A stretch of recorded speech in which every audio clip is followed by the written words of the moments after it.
Ketika diri kamu tahu ini, kamu akan bingung. Bingung, tapi justru menghasilkan kebahagiaan dengan cara yang paling gampang dalam 20 detik. Penasaran? Ayo kita bahas. Kisah Quora. Ini adalah kisahku. Ini adalah kisah saya.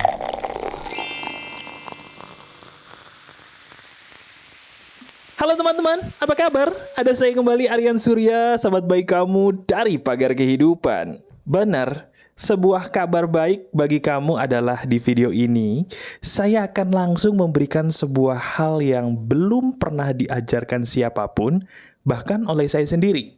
Kalau kamu subscriber lama Pagar Kehidupan, saya belum pernah nih memberikan materi ini, dan seizin Tuhan, insya Allah ini dia yang akan saya bagikan kepada kamu.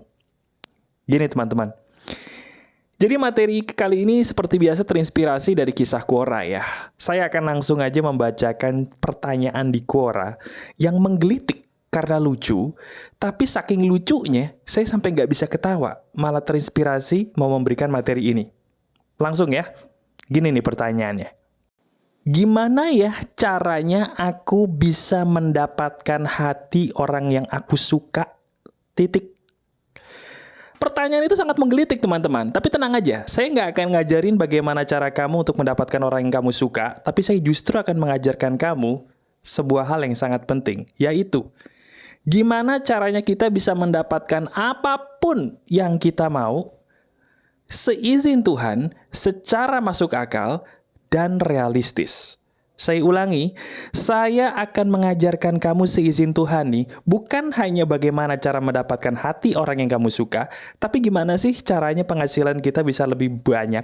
Gimana sih caranya kita bisa mendapatkan hati seseorang yang kita suka? Dan bagaimana kalau kita punya keinginan lain yang nggak saya sebutkan, kita tetap bisa mencapainya menggunakan cara ini. Emang bisa mas? Bisa. Nih caranya begini. Gini teman-teman. Kamu tahu nggak sih kebanyakan apapun yang kita ingin capai itu jadi susah gara-gara apa? Kamu tahu nggak sebabnya apa? Jawabannya tuh sederhana dan gampang banget. Kesalahan kamu, kesalahan kita adalah, dengerin, kita itu suka salah pola pikir dalam berlari. Waduh, sebentar mas, sebentar. Ini aneh nih, ini kayaknya seru nih. Maksudnya apa mas? Kok kaitannya antara saya mau mencapai tujuan apa dengan berlari itu pola pikirnya nggak nyambung mas, nyambung. Dengerin, anggap aja kamu punya keinginan deh. Saya nggak tahu kamu punya keinginan apa, coba bayangin sekarang. Nah di tengah-tengah kamu sedang membayangkan keinginan kamu, setuju nggak kalau kita bisa mencapai itu harus ada usahanya dulu dong? Setuju sampai sini? Nah sekarang pikirin, bukannya kamu selama ini berusaha untuk mencapai apapun yang kamu mau, udah sering ya? Saya ulangi lagi pertanyaan saya. Bukankah kamu selama ini berusaha nih untuk mencapai apa yang kamu mau? Itu bukannya udah sering? Udah sering kan? Terus pertanyaannya kenapa gagal terus? Jawabannya karena ketika kamu berusaha untuk mencapai apa yang kamu mau, diri kamu itu berlari. Sehingga ketika kamu berlari otomatis ngos-ngosan capek. Ketika capek jadi males lagi untuk coba, betul nggak sih? Mas, saya nggak berlari mas. Saya itu bukan olahragawan. Saya mau mencapai sesuatu tujuan. Saya itu bukan atlet. Kenapa saya harus berlari? Bukan. Berlari yang saya maksud itu perumpamaan. Kita tuh ibarat kata orang berlari. Kalau pengen sesuatu, kayaknya semua harus dilakukan seberat mungkin usahanya. Sampai akhirnya, saking beratnya usaha yang kita lakukan, apa yang terjadi?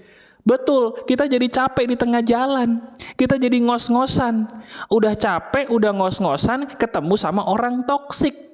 Orang toksiknya lebih parah lagi, mohon maaf ya. Ternyata orang terdekat kita, keluarga lah, pasangan lah. Mereka mengeluarkan kalimat yang bikin kita jadi drop. Kayak misalnya, udahlah kamu ngapain sih coba hal kayak gini. Udah yuk coba hal yang masuk akal aja. Udahlah orang kaya lu, mana bisa dapetin dia. Ngaca. Hah?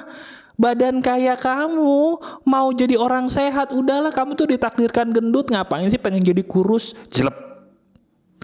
Begitu kamu dengerin perkataan itu, ditambah lagi kamu udah berusaha sekuat tenaga, bawaannya bukannya pengen nyoba lagi, bener gak? Bawaannya kesel, sedih, pengen balik ke kamar terus nangis. Udah gitu coba lagi nggak? Kagak. Bener nggak itu kamu? Jujur. Nah, disitulah letak kesalahan kita, teman-teman.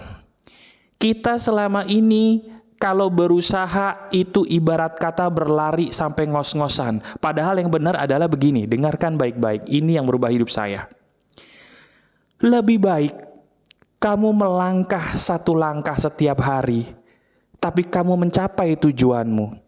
Daripada kamu setiap hari melangkahkan 10.000 langkah, tapi ketika kamu lelah, kamu enggan mencoba lagi sehingga kamu tidak mencapai tujuanmu. Benar nggak? Saya ulangi perkataan saya, ini bijaksana sekali, tapi ini merubah hidup banyak orang yang saya tolong. Lebih baik kita melangkah satu langkah setiap hari, teman-teman. Pelan-pelan, tapi mencapai tujuan kita. Daripada kita berpikir harus melangkah 10.000 langkah. Dan kemudian kita capek, ngos-ngosan. Begitu capek, ngos-ngosan, sakit hati, kecewa, boro-boro mau nyoba lagi. Kepikiran buat coba lagi aja males, apalagi nyoba beneran. Bener gak sih itu kita? Nah, supaya kamu lebih jelas, saya kasih contoh begini. Ini maut nih. Kita ambil contoh mulai dari perjodohan dulu deh, misalnya asmara ya. Misalnya kamu seorang laki-laki, lagi pengen mendapatkan hati seorang perempuan gitu. Kamu bingung gimana caranya? Saya selalu mengajarkan segala sesuatu itu tidak boleh dikejar tapi dipancing. Setuju ya? Bagus. Nah, kalau memancing bukan mengejar, itu caranya gimana, Mas? Ini berlaku bukan buat jodoh doang ya, buat rezeki, buat karir juga sama. Rezeki, jodoh itu nggak boleh dikejar tapi dipancing. Maksudnya gini. Berusahalah setiap hari sedikit-sedikit tapi rutin, tapi fokus. Sesuatu hal yang rutin, sedikit-sedikit, tapi fokus itu jauh lebih menghasilkan daripada yang sekali kamu coba harus langsung agresif, majunya banyak. Itu bikin ilfil, betul nggak? Coba sekarang saya tanya, ini bagi para perempuan atau laki-laki, ada lawan jenis yang deketin kamu, tapi dia agresif banget setiap hari, ilfil nggak? Bawaannya ilfil, hilang feeling, ngeri, pengen jauh, iya nggak? Bagi kamu yang mungkin lagi cari orang buat kerja sama diri kamu nih di perusahaan atau pengen kerja gitu sama kamu sebagai mungkin entah asisten rumah tangga atau supir gitu, kamu mencari orang buat kerja gitu. Tiba-tiba ketemu nih calon ya, baru calon. Dia tuh agresif banget gitu loh, kayaknya pengen banget kerja sama kamu. Agresif banget, nanya-nanya lah, bawel. Kira-kira kamu bakal pilih dia gak? Enggak kan? Kenapa? Keburu ngeri duluan, Mas. Kok bisa? Karena dia agresif. Nah, hidup itu seperti itu, teman-teman. Semesta raya itu akan selalu berpihak kepada orang yang tidak agresif. Aneh tapi nyatanya kalau kita pikir-pikir, coba lihat hidup kamu deh. Lihat, sekarang buktikan sama saya. Lihat hidup kita sendiri. Bukankah segala sesuatu yang kita lakukan secara agresif itu hasilnya justru sia-sia? Kita udah capek-capek melakukan sesuatu hal yang besar secara agresif dalam hal apapun, hal itu pasti gagal. Coba lihat. Betul nggak? Iya kan? Nah, anehnya, lihat lagi hidup kita. Dulu kita pernah melakukan sesuatu, teman-teman, tapi tidak agresif, pelan-pelan, namun fokus, konsisten. Malah hal itu loh yang berhasil. Betul nggak sih? Sekarang lihat keberhasilan dalam hidup kamu yang sudah kamu capai. Lihat. Bukankah di dalam keberhasilan itu secara tidak sadar kamu melakukan apa yang saya bilang barusan? Sadar nggak? Di hal yang kamu sudah berhasil itu, kamu melakukan hal sesuatu, tidak ngotot, tidak ngoyo, konsisten, dan tidak berhenti, betul? Benar? Coba pikirin. Pikirin hal yang sudah kamu capai atau sudah berhasil kamu di dalamnya. Bukankah kamu secara tidak sadar melakukan apa yang saya katakan? Di mana kamu melakukan satu langkah setiap hari, pelan-pelan, tapi fokus, tidak ngotot. Terbukti kan? Benar kan apa yang saya katakan ini? Bahwa ini loh yang sebenarnya semesta raya butuhkan kepada hidup kamu. Mereka, semesta raya ini seizin Tuhan berpihak kepada manusia. 1, dia tidak ngotot. 2, dia tidak memaksa. Dan yang ketiga, yang terakhir, dia tidak pernah berhenti. Mas, sebentar mas, sorry nih saya mau protes dulu ya. Maaf nih mas, oke. Saya udah pernah sebenarnya ngelakuin ini mas, maaf loh. Contoh nih misalnya saya pengen kerja di perusahaan X. Saya itu udah sabar banget mas dari dulu. Atau mungkin ada kamu yang pernah pengen jadi PNS. ikutlah CPNS gitu kan, tes gitu. Udah sabar banget, udah nggak ngoyo, tapi kok tetap aja ditolak mas. Berarti apa yang Mas Aryan katakan nih, maaf banget loh mas ya, tidak selamanya berhasil dong buat sebagian orang. Bener nggak? Karena saya mengalaminya loh mas, saya orang yang gagal setelah melakukan ini. Gimana tuh mas? Jawabannya sederhana teman-teman. Diri kamu itu lakukan sesuatu, bener, polanya udah bagus, pelan-pelan, tidak ngoyo, yang penting nggak berhenti. Tapi pertanyaannya, arahnya udah betul belum? Ibarat kata orang lari, kamu tuh udah bagus deh, kamu nggak lari, nggak ngos-ngosan, kamu tuh jalan pelan-pelan tapi sampai tujuan. Pertanyaannya, tujuannya udah bener belum?